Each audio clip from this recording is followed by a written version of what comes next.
Mundo funerario romano.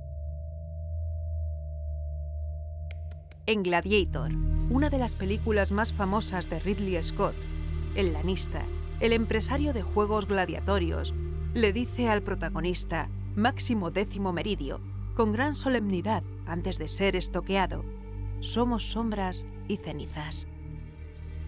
En realidad, en el mundo romano, la muerte era una puerta de par en par hacia el olvido que había que cerrar por todos los medios. La verdadera muerte era la desmemoria, y los romanos dedicaron toda la fuerza de la ley, el arte y la tradición para perpetuar el recuerdo de los que se fueron. La muerte real llegaba cuando llegaba el olvido. Por eso se empleaban fórmulas mágicas como Sit Tibi Terra Levis, que no es nada poético ni mundano, es un conjuro. Las grandes figuras de Roma se perpetuaron a través de magníficas obras públicas por todo el imperio, al igual que los faraones egipcios y otros monarcas que los precedieron, buscaron su eco en la eternidad.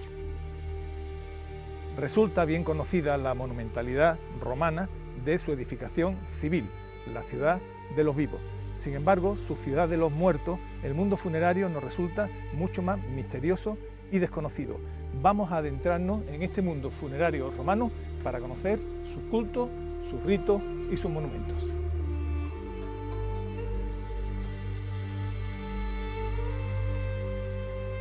Carmona es una encrucijada para comprender nuestro pasado.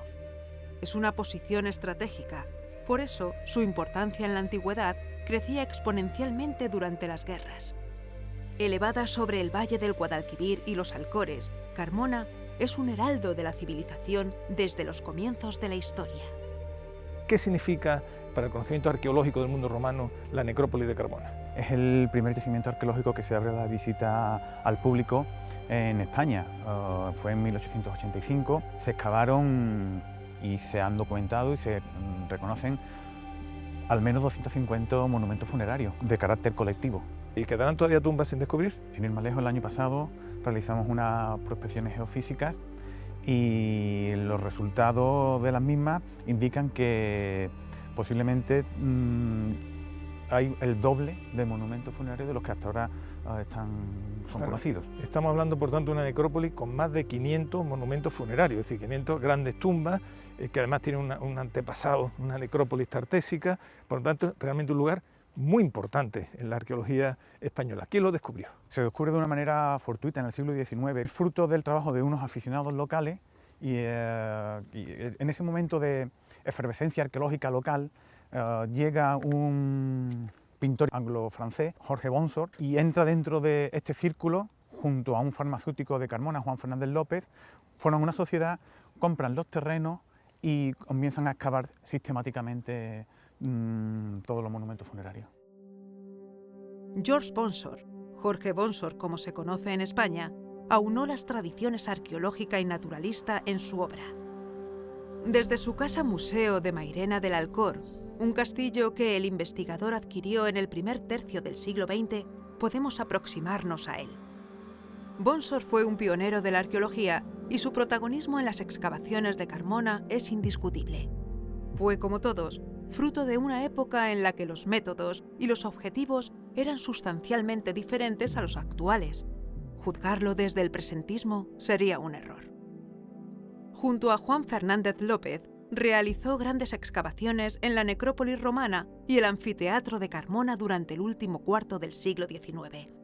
Colocó a Carmona en la cabeza de la arqueología española. Desde el punto de vista metodológico no podemos juzgarlo con los ojos de la metodología actual, pero es evidente, y por los resultados que tenemos, que hicieron bien el trabajo. Ellos, está documentado cómo excavaban haciendo trincheras mediante las cuales iban peinando el terreno y detectando de ese modo los diferentes complejos funerarios. Bueno, estamos ante una de esas tumbas. Se conoce como la tumba de Postumio. Es una tumba de carácter familiar. Conocemos el nombre porque apareció en el patio de la tumba, apareció una inscripción con el nombre de Postumio y de su mujer, ¿no? Y una de las principales peculiaridades de esta tumba, como las de otras de esta necrópolis, es que sus paredes estaban revestidas de pinturas murales. Y concretamente de esta tumba se ha documentado incluso el nombre del autor, Caius Silvanus, que firmó su trabajo, algo que no era muy común.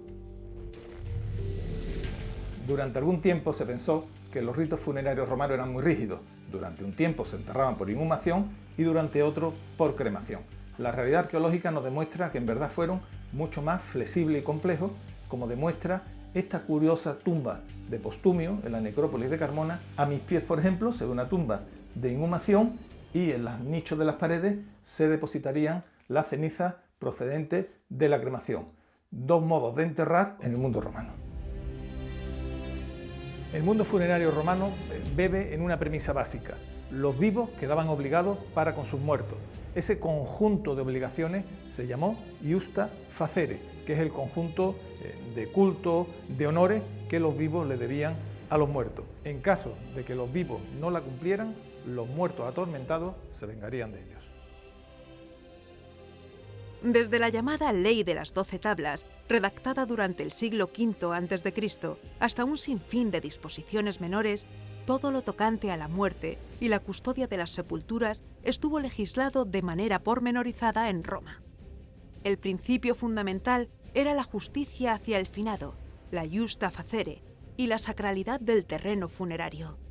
Desde el momento en que un cuerpo o unas cenizas se depositaban en un terreno, este terreno pasaba a considerarse intocable.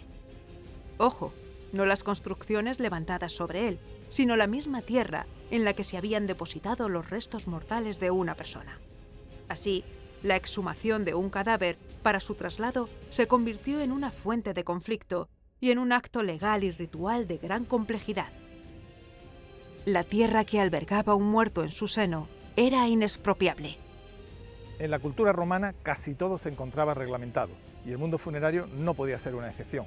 Desde el siglo V a.C., cuando se aprobaron la famosa ley de las 12 tablas, los enterramientos debían hacerse fuera de la ciudad, extramuros. Por eso, en Carmona, la necrópolis está fuera de sus murallas, pero además se encuentra frente a frente con el anfiteatro. Y no es una casualidad, dado que el anfiteatro desde un principio es una arquitectura monumental vinculada con la muerte. Los juegos de sangre y los combates, los juegos gladiatorios, se celebraron desde antiguo en honor a los héroes. Los grandes personajes de Roma, al morir, recibían estos fastos en su honor. Por eso, los gladiadores están relacionados con la muerte desde su propio origen. Así que no es de extrañar que en Carmona las grandes tumbas se situaran cerca del anfiteatro. Alejandro, estoy impresionado, ¿no? Aquí en el corazón del anfiteatro aún parecen reverberar los gritos del graderío, exacerbados por el gran espectáculo, pero el mundo del anfiteatro, más allá de un espectáculo, también está muy asociado desde su origen al mundo funerario. Sí, de hecho los juegos gladiatorios empezaron como homenaje a los grandes guerreros muertos. Es algo que está en la costumbre mediterránea prácticamente durante toda la Edad del Hierro. Incluso aquí tenemos en el mundo ibero, pero que los romanos llegan a convertirlo en un verdadero espectáculo.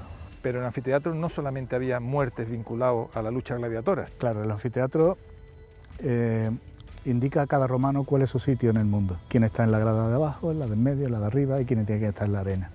En la arena se impartía sobre todo justicia. Aquel que cometía un crimen, lo primero que hacía era lo ejecutaban aquí, ya de una manera rápida o de una manera teatralizada. ¿Han aparecido aquí algunos restos que evidencien la muerte de gladiadores? Ese sería el gran sueño de nosotros, pero es cierto que rebuscando entre los papeles de Bonsor hacían referencia a que encontraron un cráneo con 3 huecos, 3 agujeros en el frente, que nos hace recordar mucho a los que se excavaron en Éfeso y que eran ejecutados con un tridente.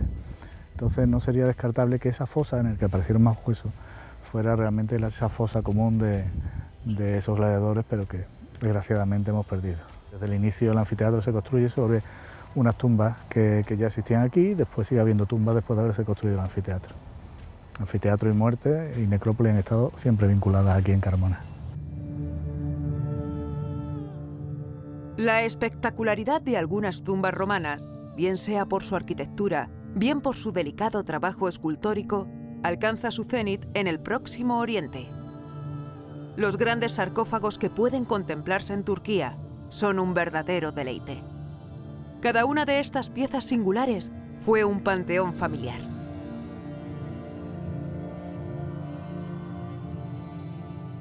Las tumbas excavadas en acantilados son la imagen más poderosa de los grandes sepulcros de Oriente. Así, podemos verlo en Mira, en la costa licia de Turquía, y en Petra. En pleno desierto nabatio, la tumba del soldado y otras de similar factura son un modelo colosal de arquitectura funeraria.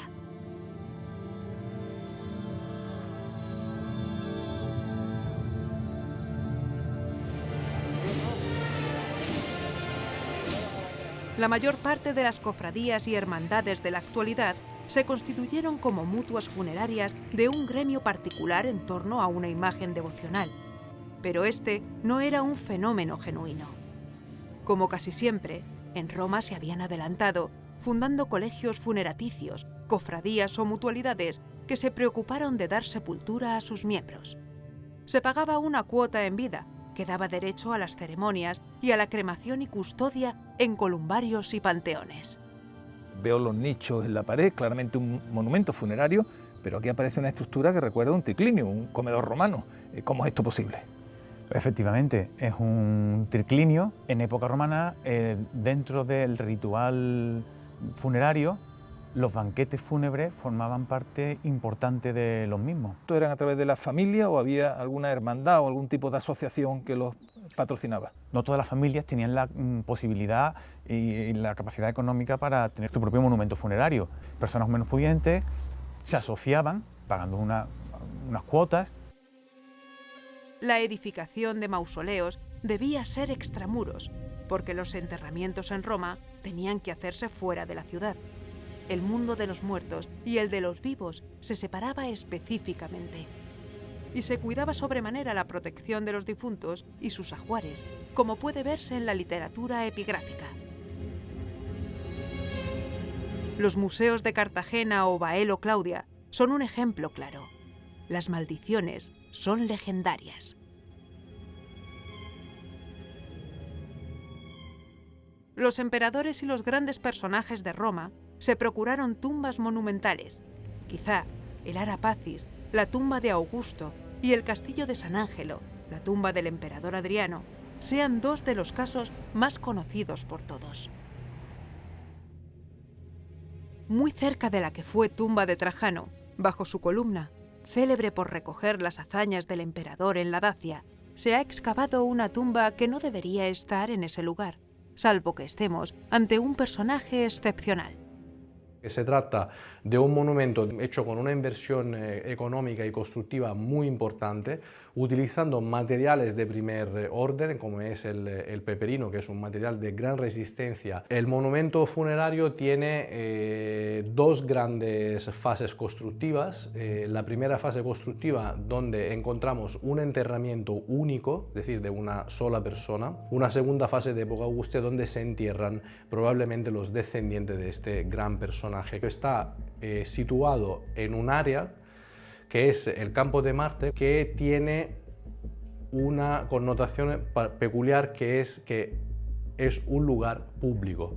El Campo de Marte es un lugar que pertenece a la ciudad y cualquier intervención de carácter urbano, edilicio o constructivo se tiene que realizar bajo la autorización de la ciudad. Esto quiere decir que quien estuvo enterrado aquí, y las excavaciones nos hablan a través de los materiales que estamos en un contexto que podría ya ser de un poco más allá de la segunda mitad del segundo siglo antes de Cristo, tuvo que ser alguien muy importante. Seguramente hay que buscar a alguien que sea muy relevante para la historia de la Roma republicana y tardo-republicana. En una segunda fase, y se ve la estructura en estos añadidos de ladrillo amarillo, que son muy parecidos al ladrillo que se utiliza en esta época en el Teatro de Marcello, que está aquí cerca, pues cambia totalmente la forma de enterrar, y se usan estos enterramientos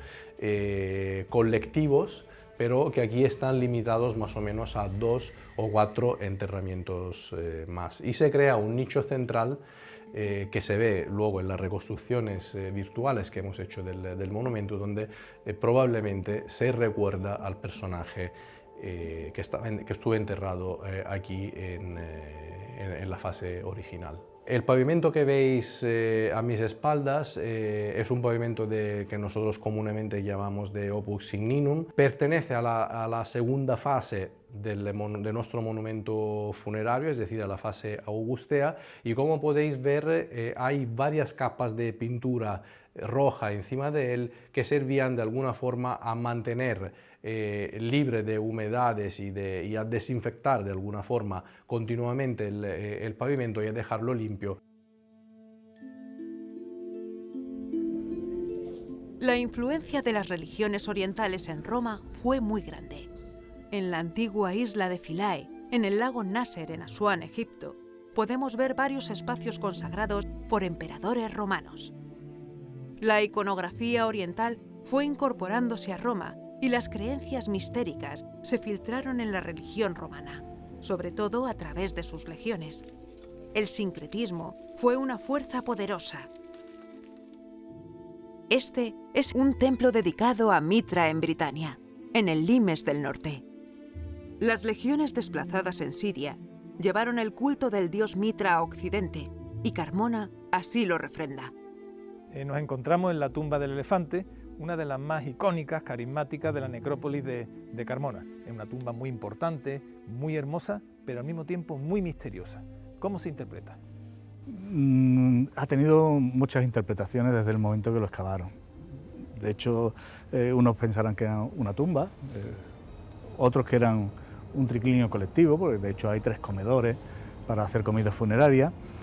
Y después también, que quizás la teoría más novedosa, es que era un santuario mistérico, en este caso a Cibeles. Sin embargo, en las últimas investigaciones que hemos realizado y hemos comprobado los datos que se habían aportado a lo largo de todas estas investigaciones, al final hemos llegado a la conclusión de que esto es realmente un mitreo. Un mitreo, entonces un antro, una cueva donde se adoraba Mitra. Efectivamente. Mitra era un dios que viene de Persia y que lo redactan los romanos. Hicimos un análisis pormenorizado de cada una de las huellas que tiene la tumba y hay varios elementos que indican con absoluta claridad que esto es un mitreo. Primero, su forma. Esto fue una cueva subterránea en la que tenía una gran aula dividida en 3 partes con una capilla central que estaba iluminada por una ventana. Tiene todos los elementos, como una fuente que emanaba agua desde esa gruta, que es un elemento absolutamente simbólico que aparece en muchísimas de los mitreos. Y la ventana fue ya la clave, porque esa ventana intercepta los rayos solares justo en el equinoccio, 3 horas después del amanecer, cuando en el tiempo de los romanos había una serie de constelaciones en el horizonte, sobre todo Tauro, que salía en primavera, y Escorpio, que salía en otoño. Esta configuración además no es única de esta tumba, sino que unos colegas polacos excavaron un mitreo en Siria, localizaron también una ventana que los rayos de sol entraban en la cámara justo cuando Tauro salía por el horizonte. Es decir, el mismo mapa estelar que tenía el elefante estaba en el mitreo de Huarte. Precisamente Mitra es un dios que pone orden en el cosmos. Impresiona el pensar que hace 2000 años, en este Sancta Sanctorum de la tumba del elefante, algunos iniciados celebrarían unos extraños cultos a Mitra. El culto mitraico es un culto que procede del Oriente, lo traen los legionarios y siempre permaneció en el misterio. Por eso no conocemos con profundidad sus ritos, pero sí sabemos que se hacían en la oscuridad, en cuevas, en antros, y que solo podían practicarlo los iniciados. Y en este Sancta Sanctorum estaba la escultura que se iluminaba en los equinoccios por los rayos de sol que entraban por esa ventana. Nos imaginamos, ¿verdad?, con emoción ese momento mágico en el que el sol naciente iluminaba al dios del Oriente.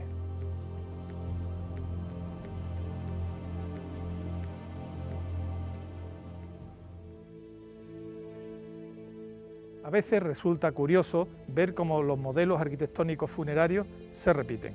Me encuentro en la tumba de Sareput, una tumba levantada en el 1900 a.C. en Asuán, Egipto. y me encuentro con esta estructura de patio, de pórtico, que nos recuerda claramente la que podemos ver en periodo romano ya, la tumba de Servilia en Carmona. La familia de los Servilios tuvo una gran importancia en la sociedad de Carmona, como atestigua la inmensa tumba familiar que edificaron en la necrópolis carmonense. Los grandes personajes de todos los tiempos anhelaron la trascendencia, y una forma de conseguirlo es siendo enterrado en grandes monumentos funerarios. El mundo romano nos legó grandes ejemplos de esta arquitectura de la trascendencia que vamos a conocer. Entramos en la tumba de Servilia, la más monumental de la necrópolis de Carmona. Esta tumba la gente cree que es de Servilia, una mujer, pero en verdad es de los Servilios, una familia. Cuando llega a una tumba no solamente hay que ver la piedra, ¿no? Hay que ver las dinámicas sociales, familiares y la simbología que encierra. ¿Cómo interpretas tú esta tumba en ese sentido? Bueno, yo creo que la tumba de Servilia permite justamente diferenciar las dos partes que tiene un rito funerario. Una que es enterrar al cadáver de la persona difunta y otra resolver qué pasa con los vivos, especialmente en familias como esta donde tenían una gran herencia a repartir entre los hijos y los herederos. Entonces aquí vemos como una ruta de la muerte que hemos visto en esta huerta que hay en la entrada, con esta capilla de sus dioses, este nicho, la entrada, pero también la parte de los vivos, ¿no? Que este patio. ¿Qué ritos se celebraban aquí? Los herederos, es decir, los nuevos paterfamilias, tenían que gestionar su nueva situación generando nuevos acuerdos, nuevas negociaciones con el entramado de personas que tenían dependientes. La clientela, los amigos, para el fallecido ya nada tenía importancia, para los vivos la vida tenía que continuar y forma parte de esa continuidad resolver los temas de herencia, los temas económicos. Yo creía que venían aquí pues un poco al duelo del difunto, a rendirle el respeto, pero no sabía que se hablaba en ese momento reunidos de herencia y de ordenar un poco el legado del difunto. Bueno, más que de la herencia ya se había resuelto posiblemente, pero la puesta en práctica del reconocimiento de quiénes son los herederos, de esas alianzas que necesitan para la continuidad económica, el mantenimiento de la familia.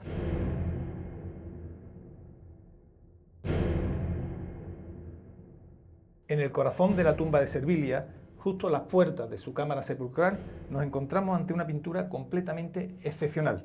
Lo que podemos ver, una mujer delante de una libra de una balanza que pesa algo.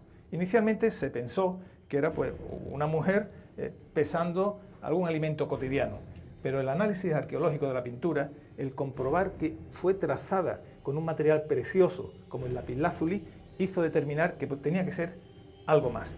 Y en verdad se trata de una psicostasia, una figura femenina que pesa el alma del difunto, lo que confirmaría la adscripción de los Servilios a la filosofía estoica.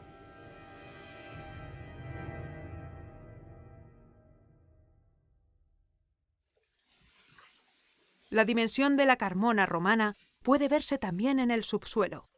Un complejo sistema de galerías llevaba el agua hasta la antigua Hispalis, Sevilla.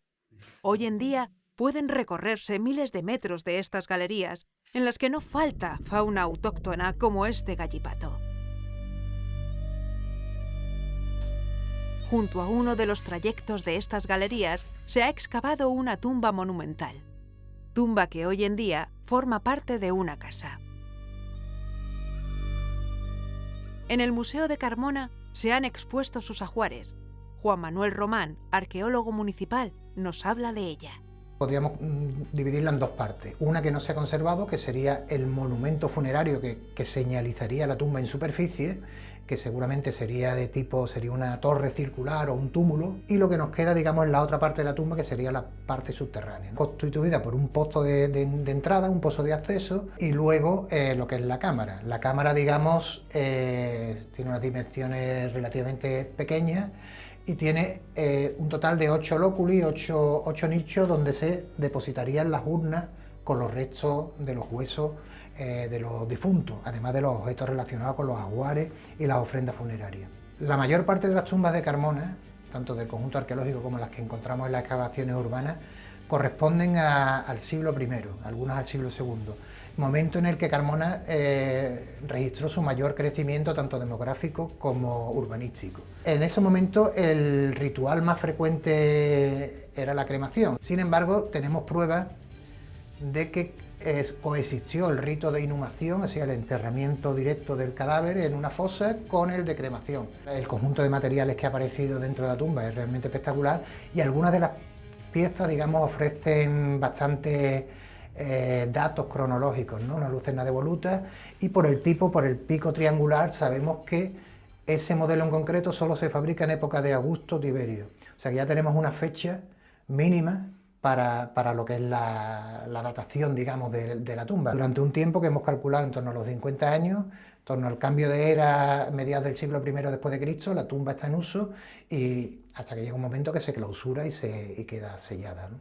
Aquí sabemos que de los 6 individuos que se enterraron en esta cámara, 3 eran mujeres, 3 eran hombres y todos eran adultos. Y además, en este caso, 2 de las urnas funerarias conservaban los epígrafes con los nombres de los difuntos. La mayoría de los objetos de vidrio son de vidrio soplado. Llaman especialmente la atención las urnas de vidrio, tanto la de Asas en Omega, que tiene restos de tejido adherido a la pared, o sea, estaba envuelta en tela, como la otra urna con Asas en M, que bueno, son 2 piezas poco frecuentes que nos dan un poco la idea del estatus del poder adquisitivo que tenía esta familia. Hay un ungüentario que es de cristal de roca, que está tallado en piedra, en forma de ánfora, especialmente interesante porque además conservaba el tapón y restos del ungüento. Y sinceramente para mí la pieza estrella de todo el conjunto es el plato de vidrio mosaico, porque es una pieza realmente singular, muy poco frecuente. Sabemos que ese tipo de piezas de vidrio mosaico se fabricaban especialmente en Alejandría y en la costa sirio-palestina.